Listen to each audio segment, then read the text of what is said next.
এটা একবার নয়, দুবার নয়, এটা 3 বারের কার্যক্রম। আদরণীয় হেমন্ত সোরেনজি যখন থেকে এই রাজ্যের বাগডোর সামলেছেন, যখন থেকে এই রাজ্যের উত্তরদায়িত্ব নিজের মাথার উপরে নিয়েছেন, তখন থেকে এই কার্যক্রম শুরু হয়েছে। আর আমি আমার অভিজ্ঞতার অনুসারে যখন প্রথম কার্যক্রমে আমরা কিছু কিছু পঞ্চায়েত যাওয়ার চেষ্টা করেছিলাম, তখন লাভুকের যে সংখ্যা ছিল, আমাদেরও মনে হচ্ছিল যে কি জানি সমস্ত লাভুককে পেনশন দেওয়া যাবে কিনা। কিন্তু পরবর্তীকালে যখন 2 বার হয়ে গেল, 3 বার, এখনো প্রায় প্রায় আমি 20 খানার কাছাকাছি পঞ্চায়েতে গেলাম।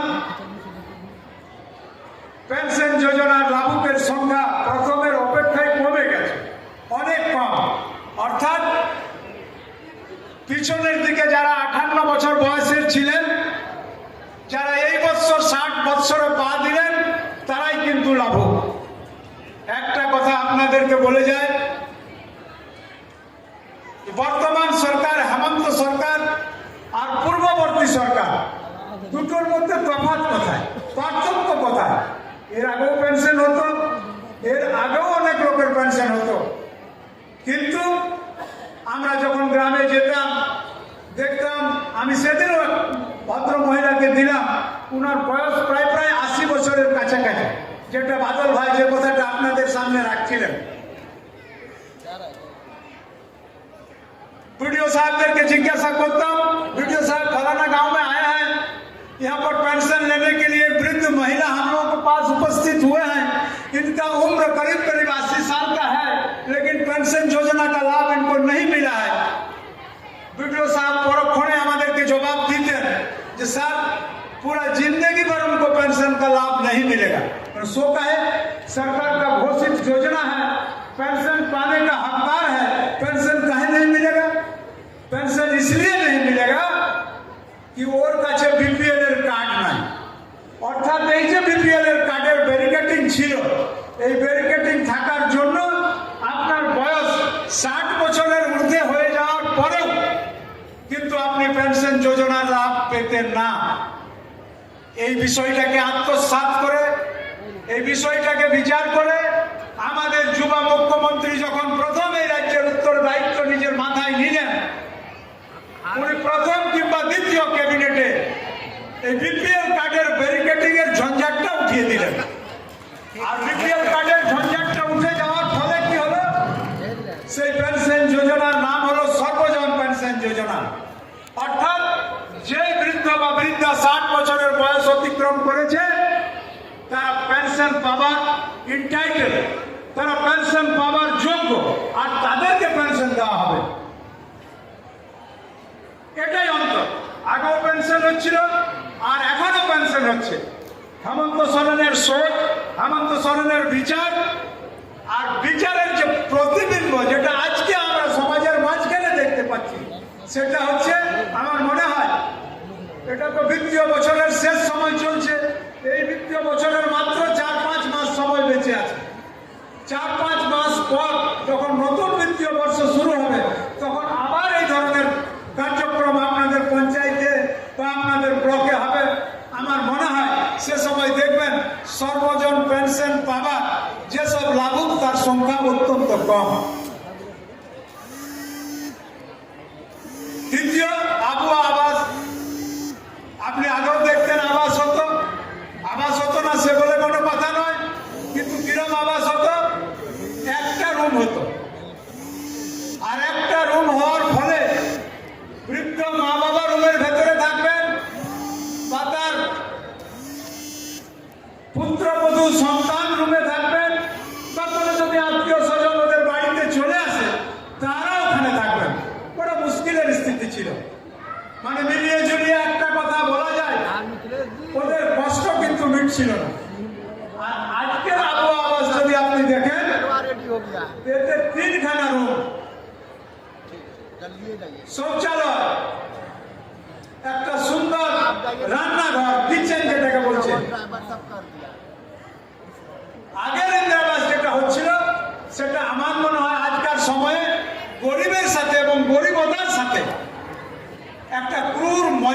में छिलो। गरीब और गरीबों के साथ ये एक तरह का मजाक था। इस चीज को हमारे आदरणीय मुख्यमंत्री जी समझने का प्रयास किए।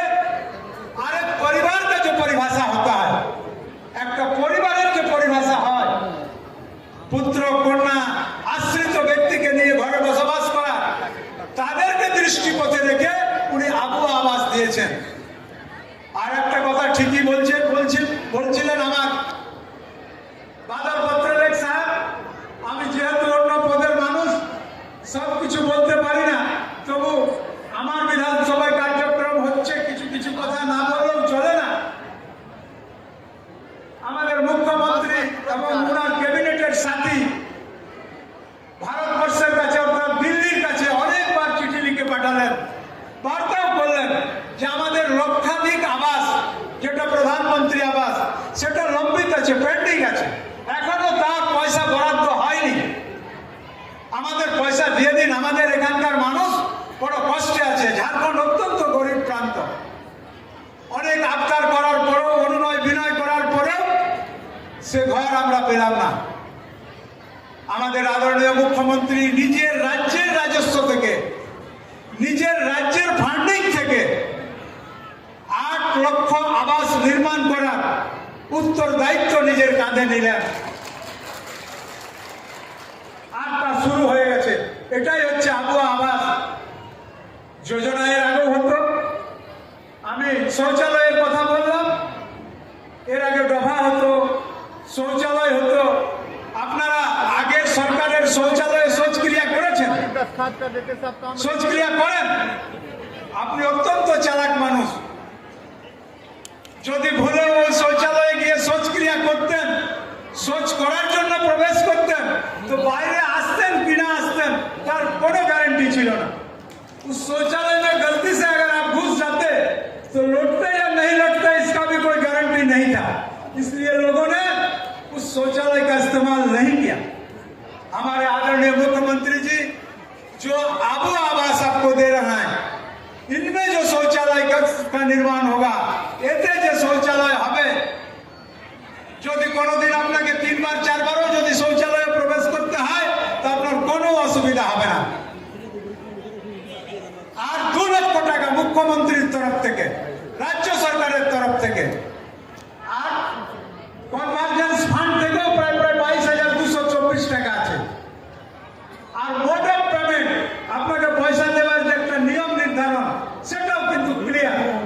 আপনি ব্রিক লেভেল করলেন, আপনার 50,000, আপনি ঢালাই পর্যন্ত গাঁথলেন 1 লক্ষ টাকা, ঢালাইয়ের পরে আপনার দরজা চৌকট সাফ সুতরা, তার জন্য পয়সা রাখা। আপনি কাজ করে যান, আর কাজ করার পর রিপোর্ট যাবে আর আপনি পয়সা পাবেন। আপনি গ্যাসেরও কথা দেখেছিলেন। এই কয়েকদিন আগে ভ্রমণে ক্রমে দেখলাম কয়েকটি বন্ধুদের বাড়িতে গ্যাসের উপরে কাঁথা রাখা আছে। আমরা বেটা কেন ভাই, গ্যাস তো তোমাকে কাঁথা আর বস্তা রাখার জন্য যায়নি। বলে দাদা কি করব, গ্যাস তো তখন নিয়েছি, কিন্তু গ্যাসের যে ভীষণ দাম, যে দ্রব্য মূল্য বৃদ্ধি গ্যাসের, আমাদের পক্ষে সম্ভব নয়। আমাদের ঘুঁটে আর ওই যে জঙ্গল থেকে শুকনো কাঠ কুড়িয়ে আমরা নিয়ে আসতাম, সেটাই আমাদের জন্য ঠিক। आज वह योजना भी हमको नहीं लगता है कहीं पर चल रहा है। गैस चूल्हा भी उसको एक ऐसा वस्तु बन गया है, शोभा का वस्तु बन गया है, और उसमें बोरा और कांथा रखने का काम आज हो रहा है। ये तो वास्तविकता है। आपने देखा होगा कि उद्योग धंधा बनाने के नाम पर इसके पहले वाला सरकार ने इतना ढिंढोरा पीटा, इतना ढिंढोरा पीटा कि हम लोगों को लगने लग रहा था कि पूरे झारखंड उद्योग में बदल जाएगा। लेकिन दुर्भाग्य है, उद्योग के नाम से हाथी उड़ा, लेकिन एक भी उद्योग आपका जिला में कहीं लगा है? आपको पता है? एक छोटा से लेकर के बड़ा उद्योग कहीं लगने का काम नहीं हुआ। आज लोगों ने रेड कारपेट बिछा करके दुनिया के पूंजीपति को बुलाने का काम किया था इस झारखंड की धरती पर, लेकिन फिसड्डी साबित हुआ उद्योग और धंधा के नाम पर। आपने पिछले समय में यह भी देखा होगा, एक जियोटेक का नाम सुने थे आप लोगों ने? जिन लोगों ने पार्लियामेंट चुनाव के पहले जियोटेक कराए थे घर का, एक तो जियोटेक कराने वाला व्यक्ति का घर में आपको आवास मिला है?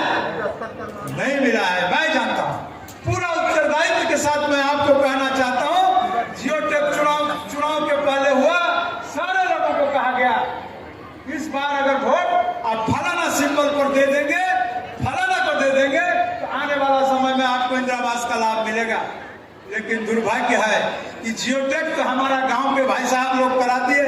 एक समिति बनाए थे, एक दल विशेष का आदमी ने। जियोटेक करने के बाद आज में भाई साहब लोग गांव प्रवेश नहीं कर पाते हैं। आज भी गांव के महिलाएं, गांव के माताएं, गांव के भाई सारे लोग पूछते हैं आप कितना दिन पहले जियोटेक करा के गए, हमारा घर कहाँ गया। यानी उनको ठगने का काम किया गया था। यही है स्थिति। और आज जो योजना आपके पास आ रहा है, हमारे मुख्यमंत्री डंके के चोट पर कर रहा है कि हम गठरी बांध के योजना लेके जाना है। आज सिर्फ यही नहीं, पुटली बेंदे माननीय मुख्यमंत्री योजना নিয়ে এসেছেন। আজকে যতগুলো যোজনার কথা বলবো আমার মনে হয় 20-22 খানা যোজনা আছে, কিন্তু ইনার কার্যকালে সম্পূর্ণ যোজনা যদি আপনারা দেখেন তো আমার মনে হয় শতাধিক 100-এর উপর পার করে গেছে যোজনা। আর শুধু তাই নয়, মাননীয় মুখ্যমন্ত্রীর প্রতিবদ্ধতা দেখুন। প্রথমেও যোজনা হতো, যদি 100 টাকার যোজনা কোনো গ্রামে আসতো তো আমার মনে হয় 40 টাকা 50 টাকার বেশি ওই যোজনার নিমিত্তে খরচা হতো না, কারণ ওই যোজনার প্রতি কোনো উত্তরদায়িত্ব বা প্রতিবদ্ধতা সেই সময় সরকারের ছিল না। আর আজকের আদরণীয় মুখ্যমন্ত্রী হেমন্ত সোরেন যোজনা পাঠিয়েছেন, আর যোজনার পিছনে পিছনে উনি মনিটরিং করছেন যে सही मायने में हर पंचायत में, हर प्रखंड में, हर जिला में जो सरकारेर द्वारा বরাদ্দ করা যোজনা, যেসব যোজনা আপনাদের নিমিত্তে পাঠিয়েছেন সেই সব যোজনার পাত্রতা রাখা ব্যক্তি, যিনি এলিজিবল যোজনা পাবা সেই সব ব্যক্তি যোজনা পাচ্ছে কিনা পিছনে পিছনে ইনি ঘুরছেন। বাঁচার কোনো উপায় নেই বাবা। যোজনা যার জন্য বরাদ্দ হয়েছে তার কাছে যেতেই হবে, এটাই হচ্ছে প্রতিবদ্ধতা। আর শুধু তাই নয়, এনার আরো প্রতিবদ্ধতা আছে।